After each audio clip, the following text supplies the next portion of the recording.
Hello and welcome to the Confidence Academy podcast. My name is Lily Badcock and I am a transformational confidence coach and founder of the Confidence Academy Members Club. I know that you're stuck in a cycle of feeling anxious, lost and frustrated, but I'm here to tell you that the anxiety you're experiencing is not a weakness. In fact, it's a message. It's a sign that you are a precious soul with an important mission to fulfill. When you stop feeling afraid of the anxiety, you get your power back.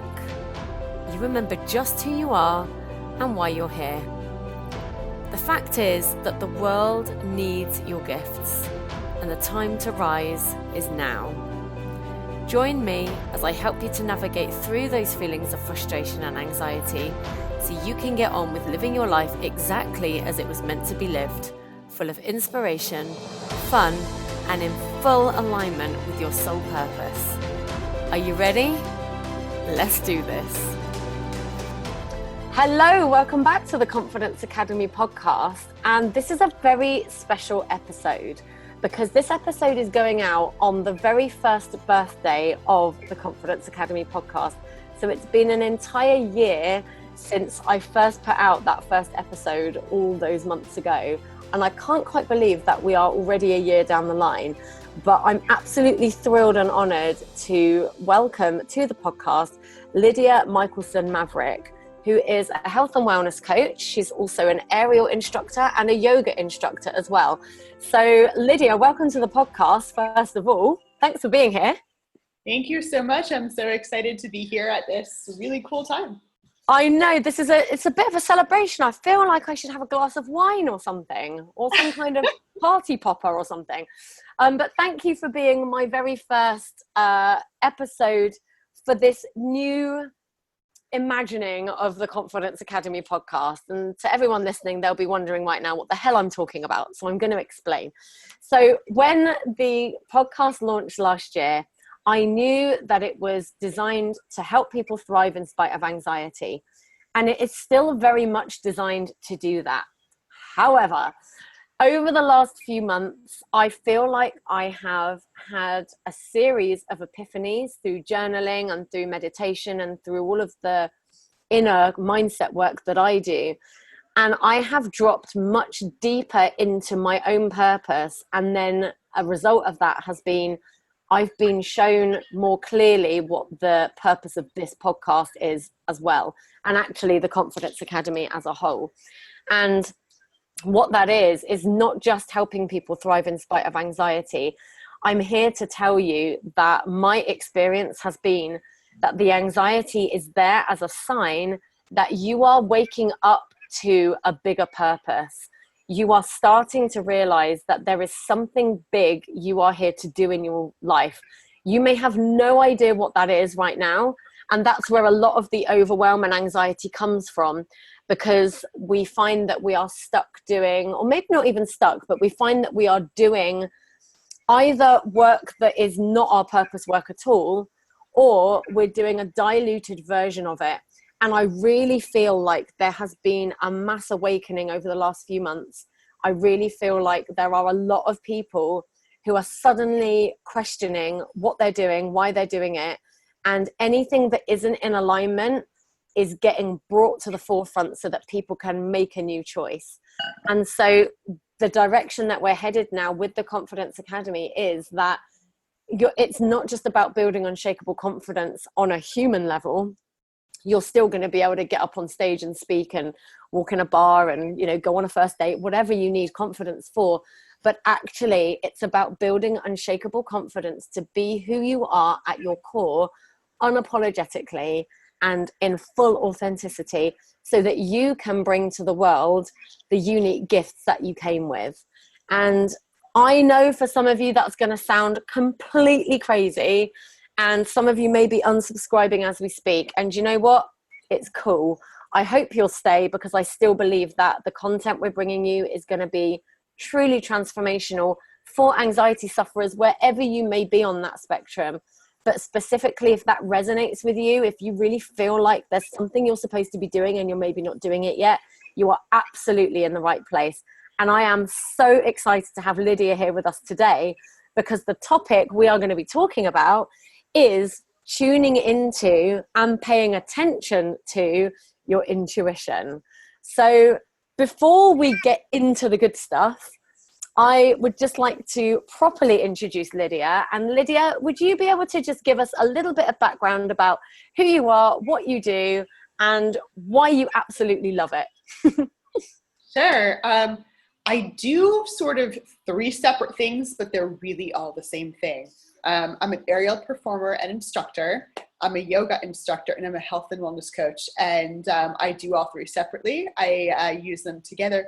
But what I really do is I give people the tools without them ever realizing it to listen to their intuition, to develop confidence, to become strong and flexible physically and otherwise. And then they take all of that and it transforms their life. I love it. And you know what? Right out the gate, you've said something amazing, because I believe that we are spiritual beings in human bodies. Like, we are a spiritual being that's dropped into a human vessel that just so happens to be the human body. And we came with a sole purpose, one mission that is unique to us. And I say unique to us, I actually feel like there's a whole wave of people doing similar work, but it's how we do that work that is unique to us.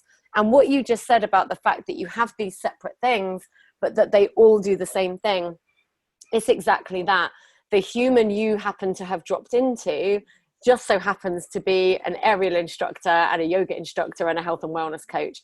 So that's how you communicate your message. All the people in the world that resonate with that are drawn to the aerial work, that are drawn to, you know, the yoga side of things and the health and the wellness and the fitness and all of that, that's how they find you.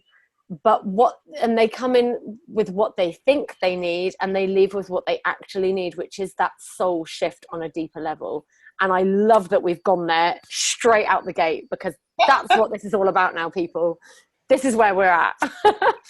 Amazing. So your purpose, your mission and why you're here is to tell people not only that they have an intuition, but that they can trust it. And then it's actually the practice of doing so, isn't it? Because I know for me, I've been reading, you know, books and self-help things for years, and a lot of them talk about, you know, trusting your gut. I mean, even Pinocchio had a song, didn't he? Like, always let your conscience be your guide. Like, even Disney was talking about it all the way back then. So we hear that a lot, but I still feel like it took me a even longer time to really get that, in that I kind of feel like I would trust my intuition if it suited me. But if my intuition was telling me anything that I didn't understand, or that seemed like a terrible idea, or that I couldn't back up with some kind of tangible evidence, then I would choose not to listen to it. So what do you want to say about that right out of the gate? Because I think that's probably something we all do. How do we cultivate that confidence in our own intuition? How can we get started there? Well, before I dive into answering this question, I would like to acknowledge that some of this sounds a little bit woo-woo to some of us. Yes.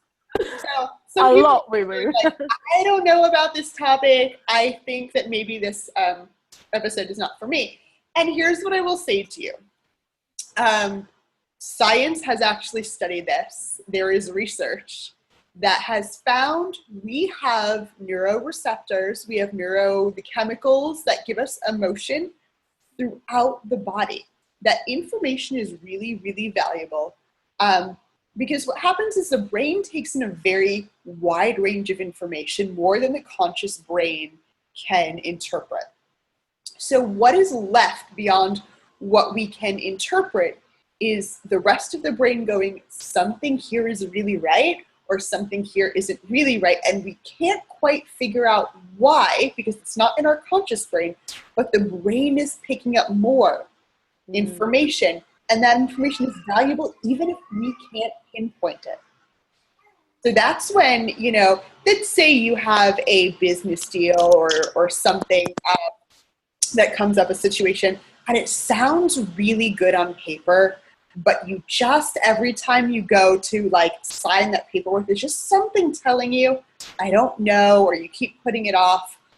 Then that's the time to ask yourself why. I'm not saying trust it blindly.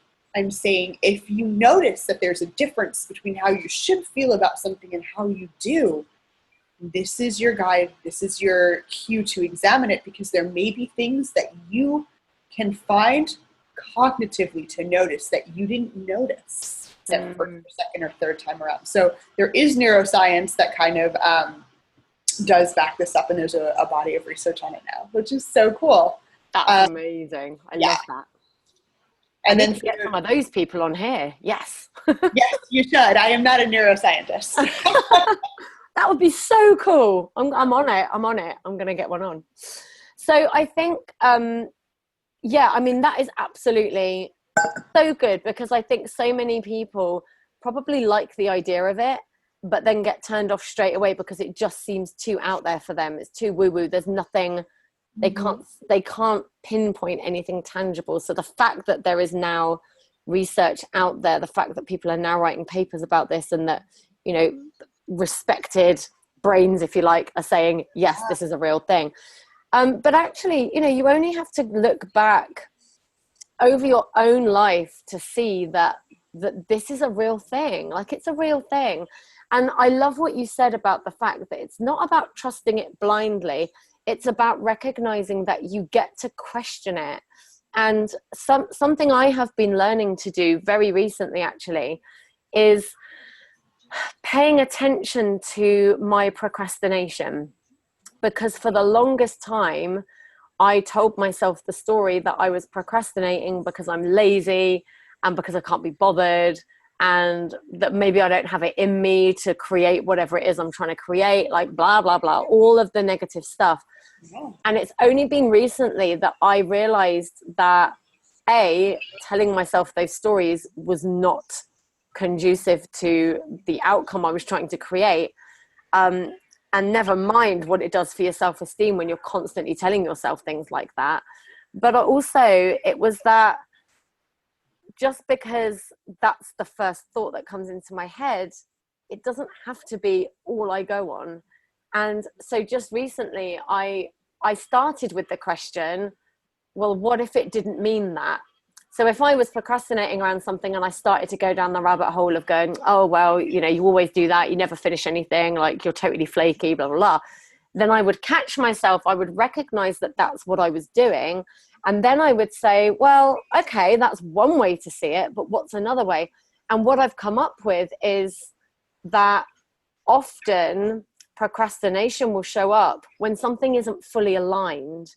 So like you said, like, you know, when you put off signing the paper, you're putting it off, not because you're flaky, not because you're not efficient, but because something doesn't connect.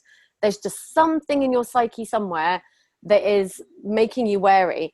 And it very well may be just an ego fear thing, in which case you can identify that and go, oh, well, okay, that's just coming from fear and I don't need to be fearful of that. I'm going to go ahead and do it.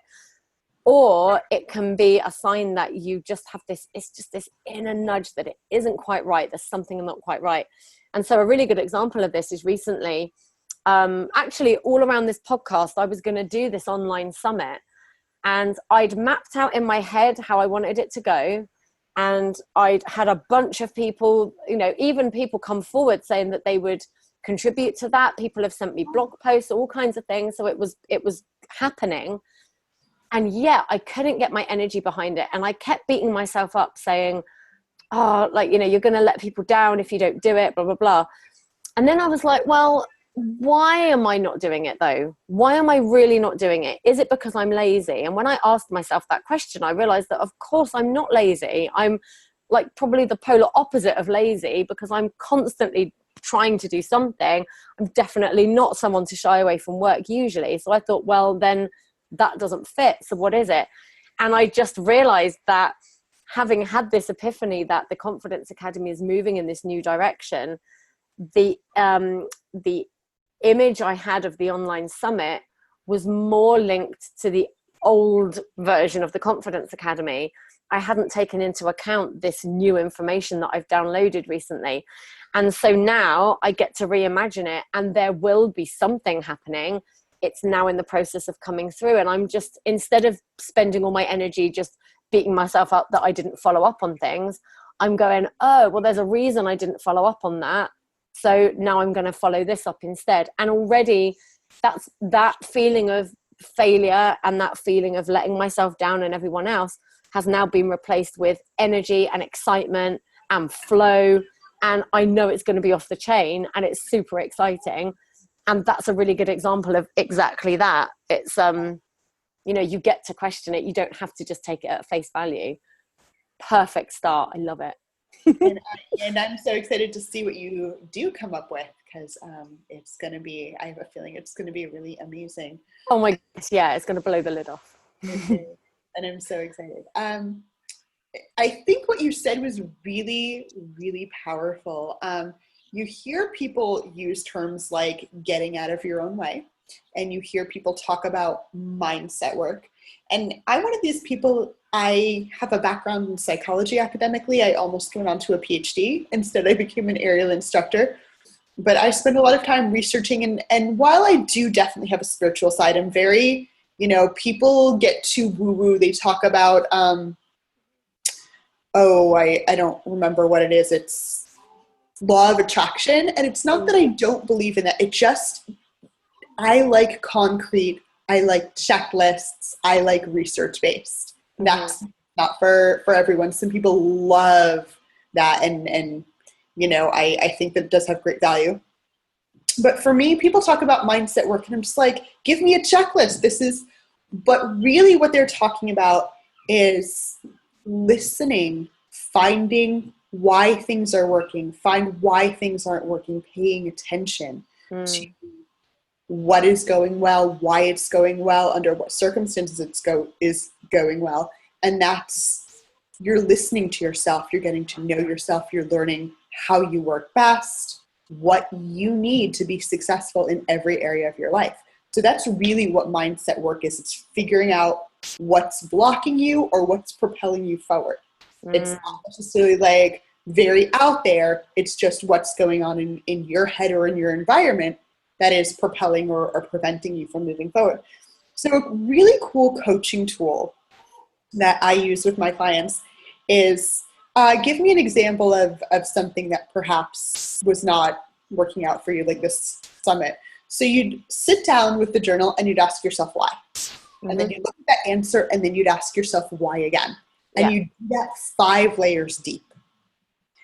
And that very often helps people to really get a picture for maybe what isn't conscious information that they can tap into and have access to. Oh, it's so powerful. And I've done that. In fact, one style of journaling that I really love to do is where it's almost like there's 2 of me.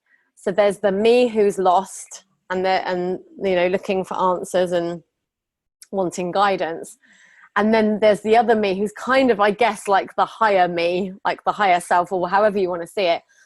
So I will pour my heart out in my journal. I will start by going, oh, I feel like blah, blah, blah, frustrated, whatever. And I don't always feel like that when I journal, but this is just an example.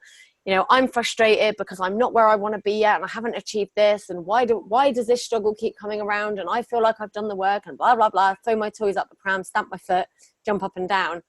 And then I will come back with a question from like the higher me that's like, well, for example, is that true though? Do you believe that's true? All that stuff you just said, is that true? And even just questioning the thought in your head one time can shift you. But to go the 5 layers deep, like you said, what that allows you to do is the first couple of layers are likely to be surface-based conscious responses. So when you first ask yourself why, or what does this mean, or what am I struggling with, or any question like that, the first response or first 2 or 3 responses you write down are still going to be thought out in your brain. You haven't dug below the surface yet. You're writing what you think the answer should be, or you're writing what you read in a book like last week, or like whatever. Tell yourselves about what's really going on. Like, that's irrelevant. Yeah.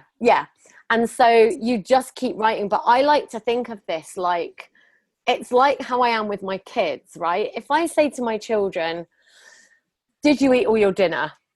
They'll go, yeah. And I'll say, did you eat all your dinner?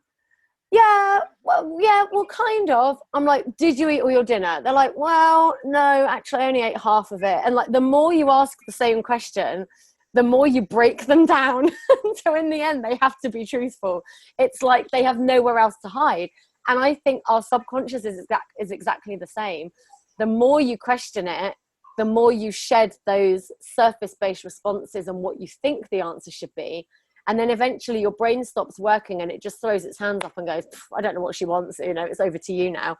Yeah. Then you get to the good stuff. And it's incredible what can come out from that. I mean, some of the beliefs I've uncovered that I'm thinking about myself and I didn't even know are phenomenal. And then when you uncover those, you can clearly see why you haven't got a result in one area or why you've been behaving a certain way. Because of course, if that's what you believe, then that's exactly how you would behave, you know, when it comes to self-sabotage and fears and all of those things. Absolutely. So yeah, and I love what you said as well about the fact that you are someone that needs facts and figures, because I always love to get a woo-woo on here because I am woo myself, but I'm very much cut down the middle. As I am as much woo as I am needing the black and white nuts and bolts and everything. Like, I have to understand why something is. I can't just go, okay, if someone says, oh, well, that's going to happen like that, I can't just accept that. I have to know why. I have to know how. Like, I am a Google girl. You know, I Google things all the time. I have to understand why things happen the way they are. I'm a nightmare to argue with because I'm constantly analyzing why the argument is even happening, let alone like what the outcome is meant to be.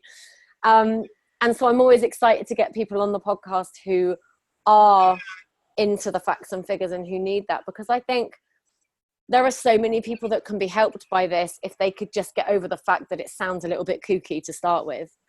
And you're exactly right. I mean, in fact, the more I look into self-development and the more deep I go, the more I realize that it actually it's not all this fairy dust and magic. And I love that it can seem that way.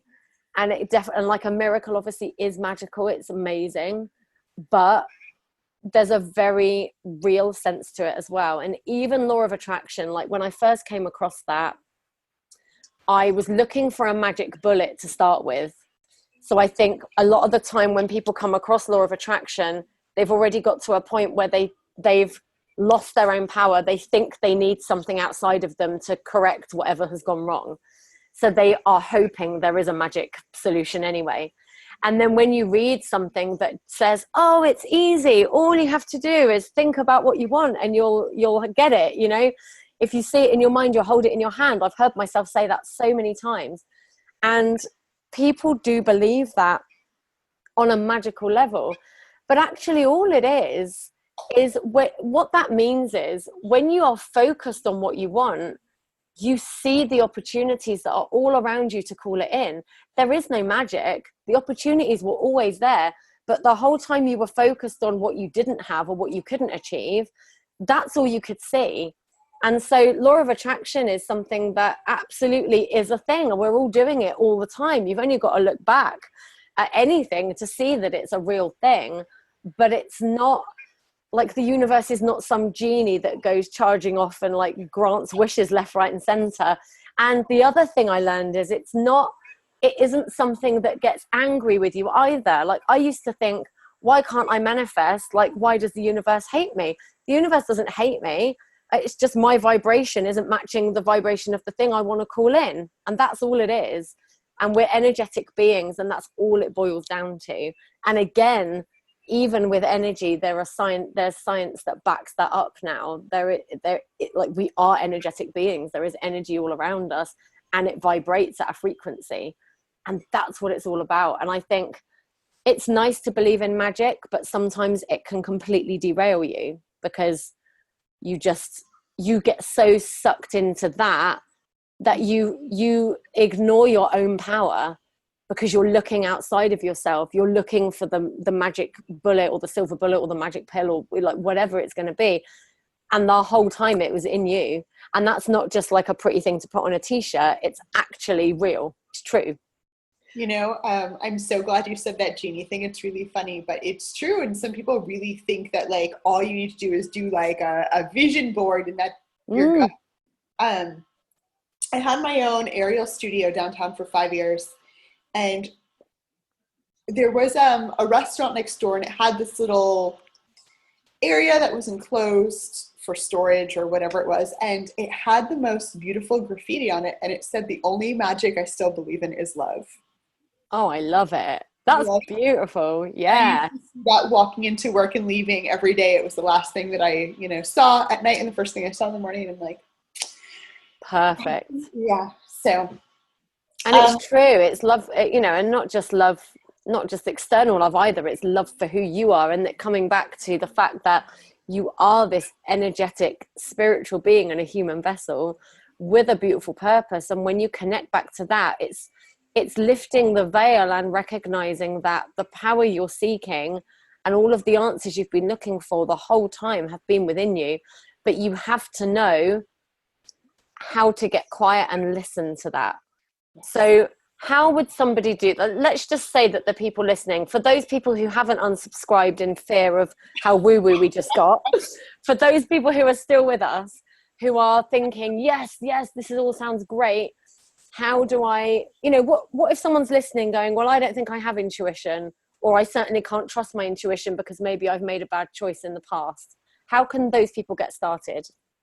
Okay, well, first I just want to backtrack, and we talked about those 5 layers of why. Whatever you uncover as your answer does not have to be your final truth. Refute it, argue with it, work that out. But whatever you come up with is a jumping off point to work from, not your truth. So I just wanted to say that. So how do you find your intuition? That's a really good and complicated question, and it may look a little bit different for everyone, but I think that it starts with 2 things. It starts with creating space for some quiet, and it starts with self-care. Because if you're not taking care of yourself and you have a really high level of stress, anxiety, and you are booked all day long to the point of exhaustion, there's no way you're going to be able to find that. But the good news is that you also don't have to devote hours of meditation to finding it either. So I think the way that I like to start my day is, ideally I have an hour for my own yoga practice to sit and journal, but that's not realistic for everyone. If you can create 20 minutes, even 10 minutes in the morning where there's relative quiet, if you have sunshine, even better, and a simple practice like taking a walk, some gentle stretching, if you have a couple of yoga poses, if that's something you do, you can just sit, you can journal. There's not one right answer, but what you do need is to cut down on the stimuli. You need to not have a environment that has a lot of noise and just energy going on. The energy needs to be calm enough that you can focus on your breath or just focus on you without a ton of external distractions, because I feel like that is one of the things in our modern life that makes it the hardest to really dial in and feel where we are. What do you think? Yeah, I mean, as you're talking, I'm instantly thinking, oh my God, like this is what I need to do. This is what I need to cultivate for myself, because I'm so guilty of being on my phone until the final second before I fall asleep. And then the minute I wake up, I'm back on it. And not always checking messages or emails, but I have this incessant need to be doing something. It's almost like I feel my default setting is not set to just relaxing. Now, I did start to cultivate a practice of tuning in every morning. so that, you know, that bit in between awake and asleep where you're not really asleep anymore because you're aware, but your eyes didn't open yet. I started to cultivate a habit where that would be the time I would tune in, because I think I made it really hard for myself. And I love that you said this, it doesn't need to take hours, it can be 10 minutes, because for a long time I just thought, oh, well, it sounds nice, but, you know, I've got like a million kids here and, you know, God knows what else. And often I don't sleep well at night because I've got a young baby. So then I'm tired in the morning and yada, yada, yada. And I found that I was just getting up. And I think I said to somebody once even, it feels like when I lie down at night to go to sleep, my body is horizontal, but my legs are still doing this, like they're on a hamster wheel. And then the minute I sit up in the morning and they hit the ground, I'm off again. And I felt really wound up very tight. And so I started to cultivate this habit of, I started to think, well, you know, it sounds nice to create that space and have an hour and do blah, blah, blah. But if that isn't possible for me, then how does that look in my world? And this is when I started just tuning in. So the minute I realized I was awake, I would allow myself to just have a few moments before I open my eyes and before anyone asked me for breakfast or anything. I would just tune in and let the thoughts, and it was literally just, I would watch them come in and I would let them go again. So it wasn't really like a to-do list. I didn't feel like I had to do anything, but it was just allowing that mental space to create. And then from that, I often found then I could journal, because I'd kind of created that space and then I could journal. But I tend to journal after the kids have gone to school, because that first hour is just, But as you were talking, I was looking around at this room I'm in. I'm going to show you, even though we're on a podcast, but you can see.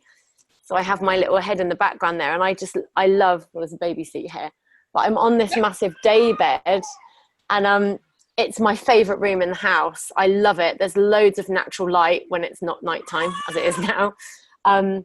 It's warm and it's very relaxing. And actually, as you were talking, I was thinking, do you know what? I really do need to try and get down here, even if it's like half an hour before the others wake up, just to come and get that peace. Because I really notice when I don't do that. And actually recently, as you know, because we've been talking about it on Messenger, again, my anxiety went straight through the roof the other week, out of nowhere as well, with no warning. And I think cultivating a habit like that I think it would prevent that from happening in the first place, because you're giving those thoughts an outlet before they get to that boiling point where it all just goes poof. So yeah, the short answer is yes, I think that's a very good idea. It's so important to cultivate these habits, because it makes you a better friend. It makes you a better partner, spouse, coworker. It just really lets you take the time to nourish yourself so that you can be there more fully for everything else that you have going on in your life, and you're not running on such a short fuse. And I think people forget that. One of the other things that I think about is, it's great to create 20 minutes and if you can mark it in your calendar, you're more likely to do it. But some people just, they can see it, they know it needs to be done, the to-do list is long. They really struggle to just make that a real part of the day. And when that happens, I ask people what their values are.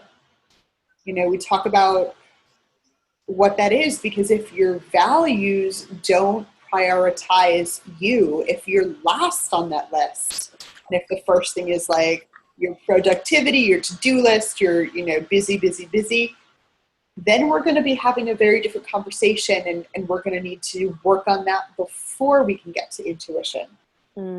But it is difficult to begin to trust intuition, because it does sometimes ask something that may not feel logical to you at the moment.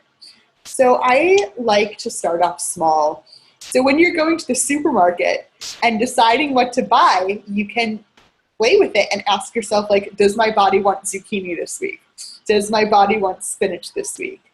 Does my body want, if you do still eat cereal, some of us still do, what kind of cereal? And hold it and see how it makes you feel. Practice this at a inconsequential level. Maybe with what you're going to wear to work, maybe with what's for dinner. Maybe when you're considering your weekend plans and you have a couple options, how does it feel? These are not big decisions. There's not really a wrong decision, but you can just start getting a sense for what it feels like, what a yes feels like, what a no feels like. And then build up to trusting your intuition for larger decisions, or taking it into account as part of your decision-making process.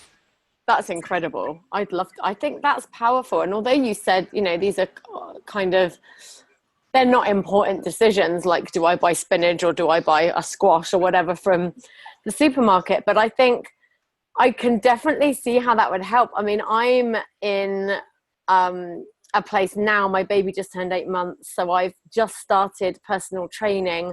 I think this is my 3rd month I just signed up for. And so I've started doing that. And so I have started to watch what I eat, but I still make questionable choices at times. But I really love the mindfulness around what you just said, because so much of what we do is reactive, isn't it? Like you'll just run to the cupboard and you'll stuff a biscuit in your mouth because you think that's what you need. If you just if you made a little rule for yourself that was just before you stuffed it, like no one's saying don't stuff the biscuit in your mouth, but what we're saying is before you stuff it in, ask yourself, is this really what I desire? Is this really what I want? Is this really what I need? Like, you just know what the answer is going to be. It's going to be like, no, come on, Tubbs, put the biscuit down. But, this is how I've had to do it. And so I make what I like to call conscious decisions. So I largely try and make a good choice. Tonight, our dinner was not a good choice, but it was a conscious decision. It wasn't a reactive one. It was like, oh, well, I could do this or I could do that. Well, I know that's not a good choice, but is that something that I'm doing out of reaction, or is that something I choose to do? And it was like, well, I choose to do it. And I know that in doing that, I'm probably putting myself back a step, but I love myself anyway. I'll be back on it tomorrow. It's a conscious choice. It's getting out of that victim mode of, oh God, I just eat crap and I can't help it. Again, that's disempowering. It's taking responsibility for what you do. And I love that tip of being in the supermarket or even buying clothes, or could use it for anything. I mean, I'm a nightmare for being online with my card. I'll just sign up for stuff left, right and center. Just taking that moment going, does this feel like something I need? Is this what I actually want? And something I've started doing, which I learned from Katrina Ruth, is if it's not a hell yes, then it's a hell no, basically. Yeah. So if I start to struggle around a decision, or if I start to think, or maybe I should do that, but do I really want to? Then I just come back to, well, is it a hell yes? Because if it's not a hell yes, then it's a hell no. So then don't do it. And that works for food as well. It works for even the people you're going to see. Do you know what I mean? It's like anything like that. And that's another way of tuning in, I think. That's how I tune in. It's knowing what that yes feels like. So yeah, awesome tip. I love that. And, I also want to make sure that, sometimes we are confronted with stuff outside of our comfort zone, and to figure out what hell yes means while you're feeling a little bit anxious about doing something is also a little bit of a process. Yeah. So sometimes it's not always easy to find what is hell yes and what is hell no. I became an aerialist. I am the least likely person probably in the world to do that. I was afraid of heights. I was afraid of being upside down. And hell yes kind of felt like, I don't know why I'm here for a long time. Yeah. It was just so hard and so outside my comfort zone and so outside of, I just didn't even know if it was possible for me. It felt so difficult at the beginning. So sometimes it takes up a little bit of time to figure that out, but be open to experiences. Yeah. Working that out, because it's very easy to talk yourself out of anything that pushes you outside of the comfort zone and just say, oh, well, it wasn't a hell yes. So yeah, of course. Yeah. And that's when, and it is a process. It's definitely something that I've been working on for a number of years now, and definitely not something I've perfected by any stretch. You know, I like to think I'm quite tuned into my intuition, but I still like, you know, I will still ignore it if it's scary. I think awareness is such a key thing to all of this, really, because even just being aware that sometimes your decisions are coming from a fear place and not always from a flow place, even just the awareness that that's a thing can be powerful, even if you haven't quite figured out what that looks like yet. And I know what you're saying. You know, there's definitely been loads of things I could think of in the last year or 2 years where I know that my inner gut is saying do it, but then immediately I list 50 reasons why it would be a terrible idea. And that's a great example of intuition pipes up and then ego jumps in. And unfortunately, ego and fear has a very loud, shouty voice. Intuition is like a tiny little nudge, isn't it? It's like a little whisper. In fact, it doesn't even talk sometimes. It's just like a little, you know, try that. So, and, you know, and then of course, when your brain fills with all of those fears and all of those reasons why not, then that can feel like intuition then, because you think, oh, well, that must be a sign that I'm not supposed to do it then, because I'm afraid and because it's not easy and blah, blah, blah. So yeah, it's definitely a process. But I think it's like anything else. You have to make the leap, and then you have to figure it out. The whole time you're stood on the edge, not jumping, you are stuck where you're at. And so I love that you have those little step-by-step processes people can follow just to get started, because that's all you have to do is get started and allow it to be a bit messy to begin with. And I really, I do wish that we were going to broadcast this video, because I have some tips to kind of use your body to help you connect with your intuition. But without the video, people aren't going to see it. So we'll have to do something else. Well, we actually we can publish the video. I mean, I look ruddy horrendous, but I'll own it. It's fine. Lydia's like, no, you said it was audio anyway. Well, do you know what though? Lydia is coming back into the Confidence Academy Members Club in January for a masterclass, and maybe we can do some nice video and we can like do our hair. I mean, you look gorgeous anyway, but like maybe I can do my hair and put my face on. Or hold up a picture of J-Lo or something. I'll come prepared anyway. That would be good. Yeah, we'll just save it for January. Yes. So if you want to know what that is, then you're just going to have to come into the Confidence Academy Members Club for the masterclass in January with Lydia. That's a little tidbit for you to reel you in. Yeah. But yeah, so what was the other thing I wanted to say? There was something else I wanted to pick up on when it comes to intuition. I can't think what it was. I'm sure it will come back around to me. But I think, yeah. While you're thinking about it, one of the really cool things about intuition is if you stop and you think about when did your intuition steer you the wrong way? Yeah. Can you come up with 3 examples? It's difficult. I mean, no. Can't. And that's the cool thing, because we like relying on, you know, concrete data, our thought process and all of that. But if you really think about, you know, when you listen to it about who you were friends with, or, you know, different situations you ended up in or not ended up in, or the time you didn't get in the car to go to that party with a friend who ended up, you know, you think about it like, oh, my intuition has done a pretty good job in the past. Yeah. And I was going to say, like, I mean, I would find it hard to come up with even one example of when my intuition has steered me wrong, but I can come up with multiple examples where it steered me exactly right, but in the moment it felt horrendous. You know, there were moments where things have happened and I have wondered why on earth that was happening. What had I done to deserve it? It had to be the worst thing ever. And then it ended up to be exactly what I needed. And that's where faith and trust comes in, isn't it? And it does take time to build up that trust, like with any relationship, with anything. You know, you have to build that trust with your intuition. It's not something that you're just going to have. because for that reason you're looking for some proof that you're going to be okay. Sorry, the baby is feeding while we talk. That's what you can hear in the background.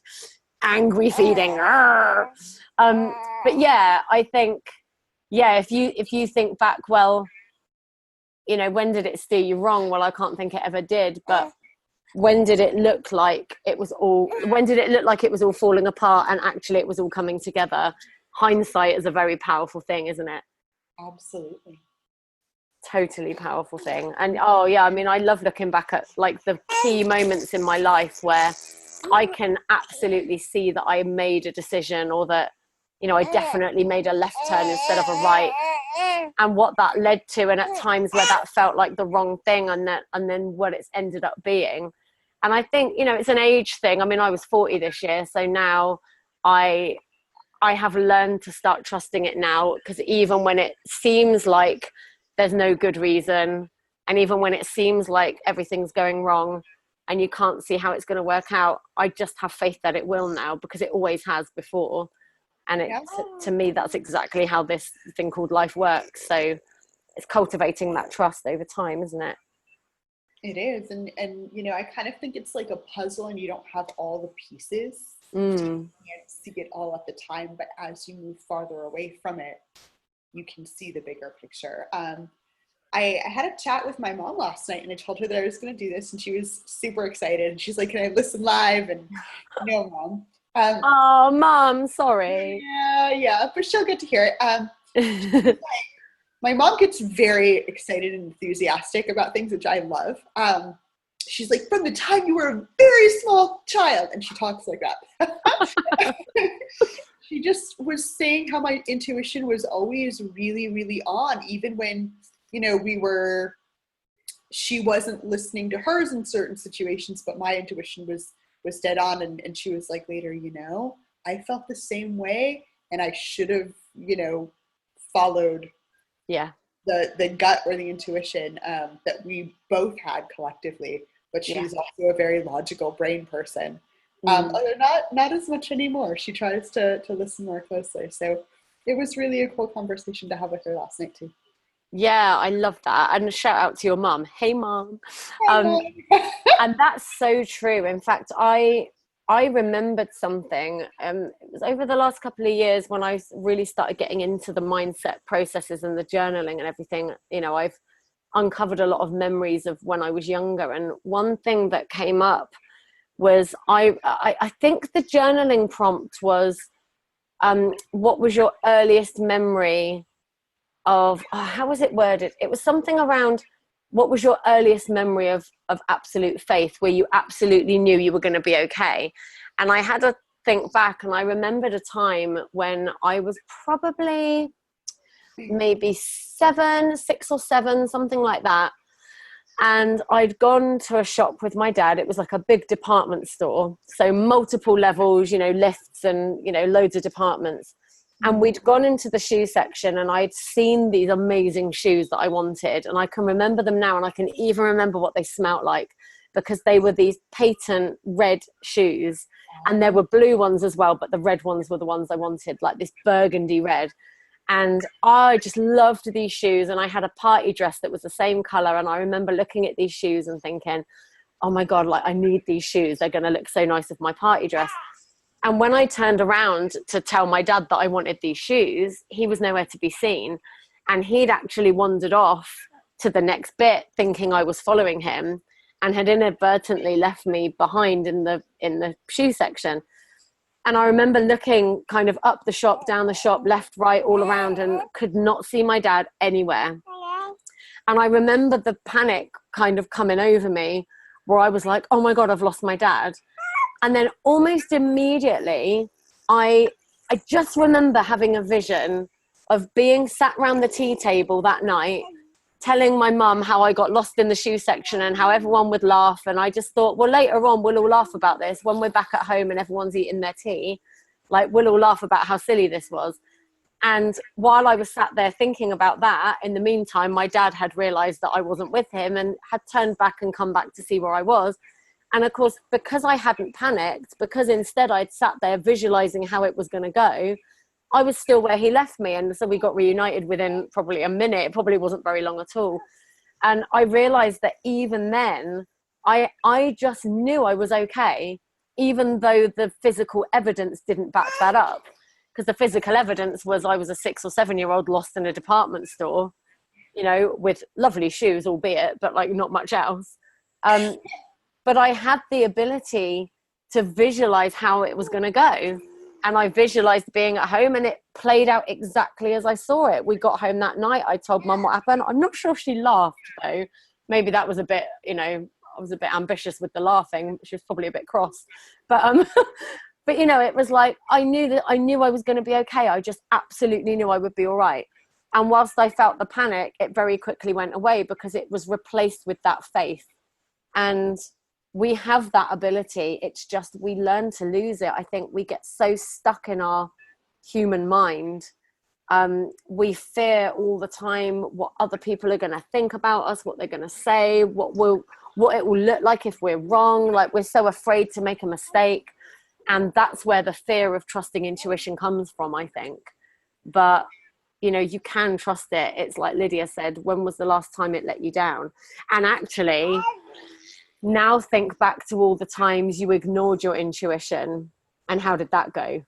I mean, if you want a really tangible thing, then that's it, isn't it? Because I know any time I've ignored my intuition, it's been a shit show. It's really not what you want. You know, it's really not what you want. So yeah, it's such a powerful conversation. I've absolutely loved this. I feel like we could go and go and go. So Lydia is coming into the Confidence Academy as a guest expert in January to dive deeper into this subject. So for those of you who are already in the Academy, whoop, whoop, well done for you. For anyone listening who is not yet in the Academy but would like to be, the registration is currently just £25 a month. And if you get in at that price, it will stay that price for life. So it's likely to go up in the new year once we get all of the changes underway. So if you want to get in at that new low rate, then it's like an introductory price, really. Then sign up for it now. I will put a link below in the show notes there. Lydia, anything to add? Wow, there's so much I want to add, but nothing that seems just like a quick little wrap up. Standalone, yeah, I know. We'll go for another 3 hours. That's fine. I'll just save it for January. I'll write it all down. Yeah, I feel like this could be a series, though. I really do. In fact, I want to invite anyone listening to get in touch with your questions. So for anything that we've discussed so far on this episode, please get in touch with your questions. You can email me, lilybadcock@gmail.com, or you can go into the podcast Facebook group, the Confidence Academy podcast, and tag us in there. I will add Lydia in there, so you can tag Lydia as well. We want your questions around intuition. We want examples. If there's anything you would like our support on, and specifically Lydia, then get on over there and ask your question, or like I said, email it to me. And guys, absolutely do. Actually, what I wanted to do is create like a little worksheet, or maybe just a info sheet, or some kind of awesome thing for you. So let me know what that would look like. Let me know what you struggle with in terms of getting in touch with and trusting your intuition. So yeah. Do you know what I thought when you were talking about it earlier? The thing that popped into my head that I personally would love would be some kind of maybe how-to guide or checklist, like a starter's guide to tuning in. So like the thing that came into my mind was Gabby Bernstein has written a book called May Cause Miracles. And that's quite an epic book. And there are, I don't know how many days worth of exercises in there, but it's quite the commitment, where you get a little exercise, you get a morning practice and an evening practice. And that in itself, I mean, it's an amazing book, but it would be overwhelming perhaps for someone just starting out. So like a little bite-sized version of something like that would be amazing. So like maybe like a 7-day starter's guide, like day 1, sit for 1 minute and you know, do this breathing exercise, and then day 2, sit for 5 minutes and ponder this question or whatever. But like a little how-to step by step get started that is not overwhelming would be amazing. Yeah, I think especially, and especially for anyone who immediately is thinking, I can't find the time for this. I mean, you said it earlier. You said something around the lines of, you said if anybody said they couldn't do this, you would ask, what are your values? Like, what are you prioritizing? And I think it's really true. And it's kind of a hard thing to hear, somebody saying, well, you know, you could find the time if you wanted to. You can get very defensive around that, or you can recognize that that's exactly why you're not finding the peace. And actually, you know, if you can find half an hour to play Candy Crush on your phone, you can definitely find 10 minutes to meditate. And that's what I tell myself all the time when I think I'm too busy to do this or that. I'm like, yeah, but you played Candy Crush today, and like, you probably could have journaled for 10 minutes instead. Do you know what I mean? So this is real life over here, people, and there's no judgment. But, you know, and this isn't about beating yourself up. This isn't about a pity party. But truly, if you want to create this change, and if you really want to get to grips with this concept, then it's time to get really real with yourself about where your priorities lie, how you're spending your time, and what do you choose. It comes back to conscious choice. Again, it's not about beating yourself up, but if you spend an hour watching Netflix, then why not spend half an hour watching Netflix and half an hour having a go at tuning into your intuition or meditating, breathing, journaling, anything like that? No one is saying you have to, but if you really desire that change that you crave, then perhaps this is what needs to change in order to call it in. And there's that famous saying, isn't there, that if you do what you've always done, you'll get what you've always got. So if you're looking for change, you have to create that change. But it doesn't have to be hard, and it definitely gets to be fun and flow-based if that's what you decide. Amazing, amazing. So I was just retrieving my child from the edge of the sofa. She's not at all sleepy. Somebody needs to tell her that it's nearly 10 p.m. at night. Yeah, no, it's party time as far as she's concerned. Lydia, thank you so much for being my first guest as we enter the second year of the podcast. It's so exciting. Congratulations. That's really special indeed. I am so honored to be here. Thank you so much. And so for anyone listening who resonated with what you said and who would maybe like to get in touch with you about any of the things you do, be it the aerial work or the yoga or specifically the health and wellness and certainly the coaching, how is the best way for them to do that? How can they connect with you? Sure. I am Lydia Michelson-Maverick on Facebook. You can find me there. I'm happy to chat with you. On Instagram, I am Lydia Mav, Lydia Mav.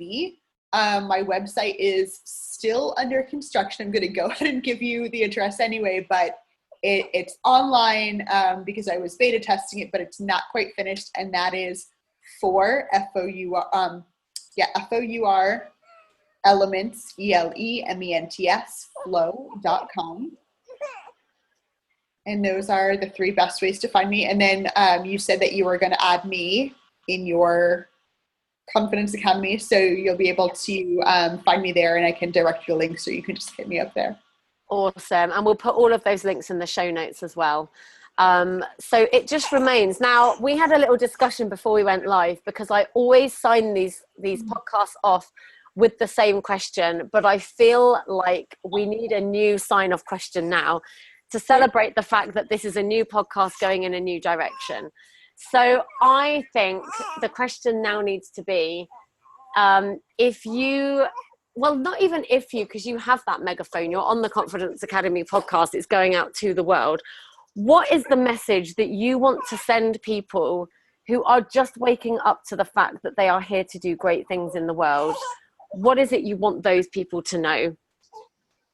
I want you to know that it's okay to take your time to figure it out, to make mistakes, and to kind of, turn the wrong way a couple times along your path, because these are the things that help lead us to the right direction. And it's not you don't need to see the top of the ladder to take that first step, but it's important that you keep going towards your waking up, so that you don't one day wake up and realize that you had your ladder against the wrong wall. So just keep going, keep listening to your intuition, and find your tribe. That is just the perfect way to round off this podcast. Lydia, thank you so much for being here with me. We will look forward to welcoming you into the Academy Members Club in January. We will definitely look forward to that. To everybody listening, thank you so much for all of your support over the past year. I'm so excited to launch into year number 2 now. And I really hope that you're as excited as I am about this direction that we're going in. As ever, if you have any questions, please do get in touch. Just a quick one to let you know, if you don't already know, there is now a live Q&A that happens at 9 p.m. every Sunday over on the Confidence Academy business page. So I will pop a link to that below. And also, I am currently offering free 30-minute intuitive confidence coaching calls. So if you have resonated with anything we've said today, and if you are really feeling a little bit like you have something big to do, but you're not quite sure what that thing is, and you're feeling stuck, frustrated, anxious around that, and you would like an intuitive hit as to how to move forward, then sign up for your free call below, and I would be thrilled to help you figure it out. But in the meantime, remember, confidence is yours as soon as you choose it, and I'm going to be back next week with another episode. Thank you so much, and goodbye. And just like that, another episode is done and dusted. I hope you have been reminded of just how powerful you really are, and that you can take another step closer to living your true purpose. Just a reminder that if you'd like to schedule your free intuitive session with me, please do so using the link in the show notes, where you will also find the links to join the Confidence Academy Members Club and Rise, my latest group coaching program for those who are just waking up to their purpose in life. Also, don't forget to join me on the Confidence Academy business page over on Facebook at 9 p.m. each Sunday for the live intuitive Q&A sessions. In the meantime, dream big and live bigger. And remember, confidence is yours as soon as you choose it.